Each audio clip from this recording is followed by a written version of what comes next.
एक दिन लक्ष्मी जी से बैठे बैठे ठाकुर जी कुछ चर्चा कर रहे थे और चर्चा होते होते अपने आप लक्ष्मी जी बोली, बोले नाथ, भले ही आप जगन्नाथ हो, पूरा विश्व आपको वंदन करता है, पूजता है, आदि आदि सब बातें हैं, पर हमारी महिमा अलग ही है। अगर हमारी महिमा प्रकाशित हो जाए तो आपकी महिमा कम हो जाएगी। लक्ष्मी जी बोलती हैं ठाकुर जी से, बहुत ध्यानपूर्वक सुनिएगा। हमारी महिमा यदि प्रकाशित हो जाए तो व्यक्ति आपकी महिमा भूल जाएगा उतनी देर के लिए। ठाकुर जी बोले, आप तो हैं ही श्रेष्ठ। भगवान को कोई अपनी महिमा की ज्यादा इच्छा नहीं होती। भगवान तो अमानी ना मान देना, सबको मान देने वाले हैं, अपने मान की कभी इच्छा रखते नहीं। लक्ष्मी भैया ने जब ये बात कही कि हमारा यदि प्रकाश हो जाए तो आपका प्रकाश धीमा पड़ जाता है, ठाकुर जी बोले अच्छी बात है। लेकिन लक्ष्मी जी मानी नहीं, बोले नहीं, मैं प्रमाणित करके बताऊंगी। अभी तो आपने ऐसे सहज में बोल दिया, अच्छी बात है, मैं प्रमाणित करके दिखा दूंगी कि जहां मेरा प्रकाश हो जाता है वहां लोग आपकी महिमा भूल जाते हैं।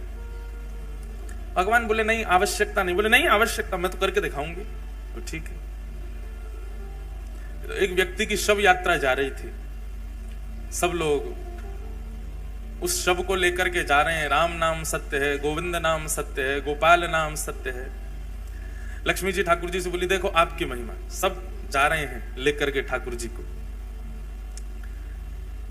सब लेकर के जा रहे हैं उस शव को, आपकी महिमा गाते हुए जा रहे हैं।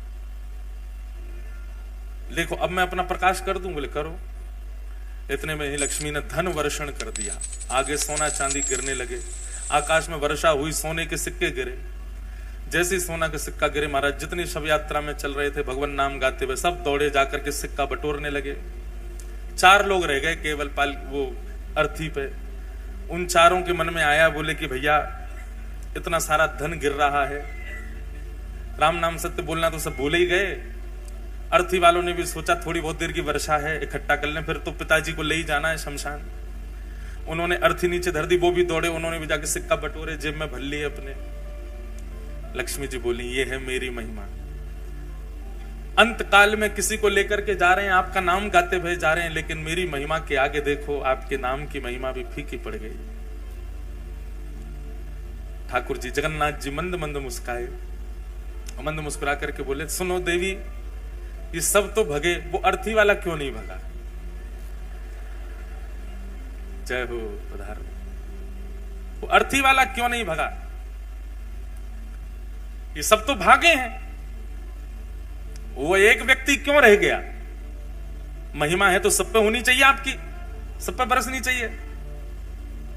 लक्ष्मी जी बोली, उसके अंदर प्राण नहीं है। बोले प्राण नहीं, उसके अंदर मैं नहीं। प्राण कौन है, आत्मा कौन है? बोले मेरा ही तो स्वरूप है। आपकी महिमा भले ही होगी, पर आपको पाने भी व्यक्ति तब जाएगा जब मैं चित्त में हूं। मैं ही नहीं रहूंगा तो वो आपके पास भी नहीं जा सकता। ये वास्तव में लक्ष्मी जी आपकी महिमा नहीं है। ये तो मैं अपनी पत्नी को जहां देखता हूं तो मेरे मन में भाव आ जाता है कि ओहो ये बेचारी यहां पड़ी हैं, यहां रखी हैं, यहां व्यवस्थित हैं, इनको उठा लो। लेकिन जब मैं ही त्याग देता हूं तो फिर आपकी महिमा कैसे बढ़े? लक्ष्मी जी चरणों में गिर गए, कान पकड़े, बोले सॉरी, हमको क्षमा कर दो। ऐसे रथ आरूढ़ होकर के ठाकुर जी हम आप सबको ये संकेत करते हैं कि भैया इस विश्व में आपके आने का एकमात्र उद्देश्य है। रथ कितना भी सुंदर है, रंग रोगन कितना भी अच्छा है, वस्त्र कितने भी अच्छे लगे हैं, घोड़े कितने मजबूत हैं, सारथी कितना अद्भुत है, आपका शरीर जो है वो कितना सुंदर है, कितना योग्य है, कितना श्रेष्ठ है, कितना भरपूर है, वो सब श्रेष्ठताओं से परिपूर्ण है। परंतु रथ की ओर दृष्टि और रथ के प्रति आकर्षण तभी होता है जब उस पर श्री जगन्नाथ जी विराजते हैं।